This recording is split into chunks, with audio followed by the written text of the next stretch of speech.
Hi everyone, welcome back to Quarantease, Bedtime Stories for Adults. I hope you're having a wonderful day today, whatever day it is. I have lost track at this point. I really have no idea. Maybe it's Tuesday? I think it's Tuesday. Okay, so today I thought I would read a passage from Henry and June. It's a journal, from A Journal of Love, and it's Anais again. And Alice Walker says this book is closer to what many sexually adventurous women experience than almost anything I've ever read. I found it a very erotic book and profoundly liberating.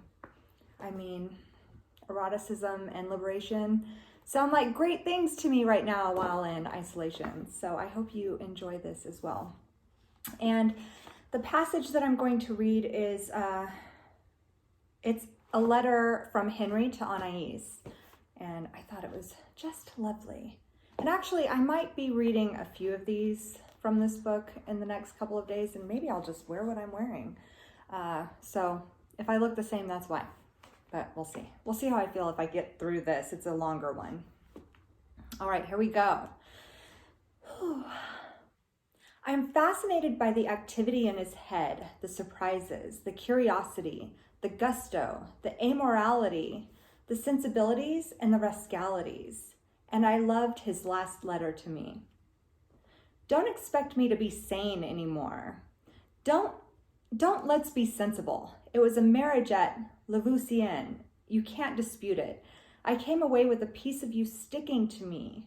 I'm walking about swimming in an ocean of blood, your Andalusian blood, distilled and poisonous. Everything I do and say and think relates back to our marriage. I saw you as the mistress of your home, a Moor with a heavy face, a negress with a white body, eyes all over your skin, woman, woman, woman. I can't see how I can go on living away from you. These intermissions are death. How did it seem to you when Hugo came back? Was I still there? I can't picture you moving about with him as you did with me. Legs closed, frailty, sweet treacherous acquiescence, bird docility. You became a woman with me. I was almost terrified by it. You are not just 30 years old, you are 1,000 years old. Here I am back and still smoldering with passion like wine smoking.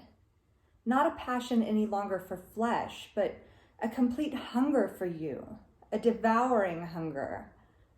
I read the papers about suicides and murder, and I understand it all thoroughly. I feel murderous, suicidal. I still hear you singing in the kitchen, a sort of inharmonic, monotonous Cuban wail. I know you're happy in the kitchen, and the meal you're cooking is the best meal we ever ate together. I know you would scald yourself and not complain. I feel the greatest peace and joy sitting in the dining room listening to you rustling about. Your dress, the goddess of Indra, studded with 1,000 eyes. Anais, I only thought I loved you before. It was nothing like the certainty that's in me now. Was all this so wonderful because it was brief and stolen? Were we acting for each other, to each other? Was I less I or more I, and you less or more you? Is it madness to believe that this could go on? When and where would the drab moments begin? I study you so much to discover the possible flaws, the weak points, the danger zones. I don't find them, not any. That means I am in love, blind, blind, blind, to be blind forever. I picture you playing the records over and over, Hugo's records. Parlez-moi d'amour. The double life, double taste, double joy and misery. How you must be furrowed and plowed by it. I know all that, but I can't do anything to prevent it. I wish indeed it were me who had to endure it. I know now your eyes are wide open.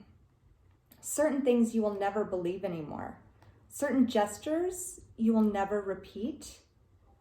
Certain sorrows, misgivings, you will never again experience. A kind of white criminal fervor in your tenderness and cruelty. Neither remorse nor vengeance, neither sorrow nor guilt. A living it out with nothing to save you from the abysm, but a high hope, a faith, a joy that you tasted, that you can repeat when you will. While it thunders and lightnings, I lie on the bed and go through wild dreams. We're in Seville, and then in Fez, and then in Capri, and then in Havana. We're journeying constantly, but there's always a machine and books, and your body is always close to me, and the look in your eyes never changes. People are saying we will be miserable, we will regret, but we are happy. We are laughing always. We are singing. We are talking Spanish and French and Arabic and Turkish. We are admitted everywhere, and they strew our path with flowers. I say this is a wild dream, but it is the dream I want to realize. Life and literature combined.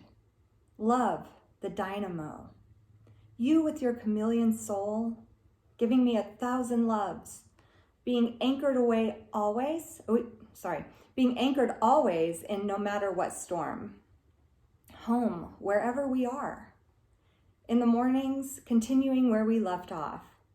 Resurrection after resurrection. You asserting yourself, getting the rich, varied life you desire.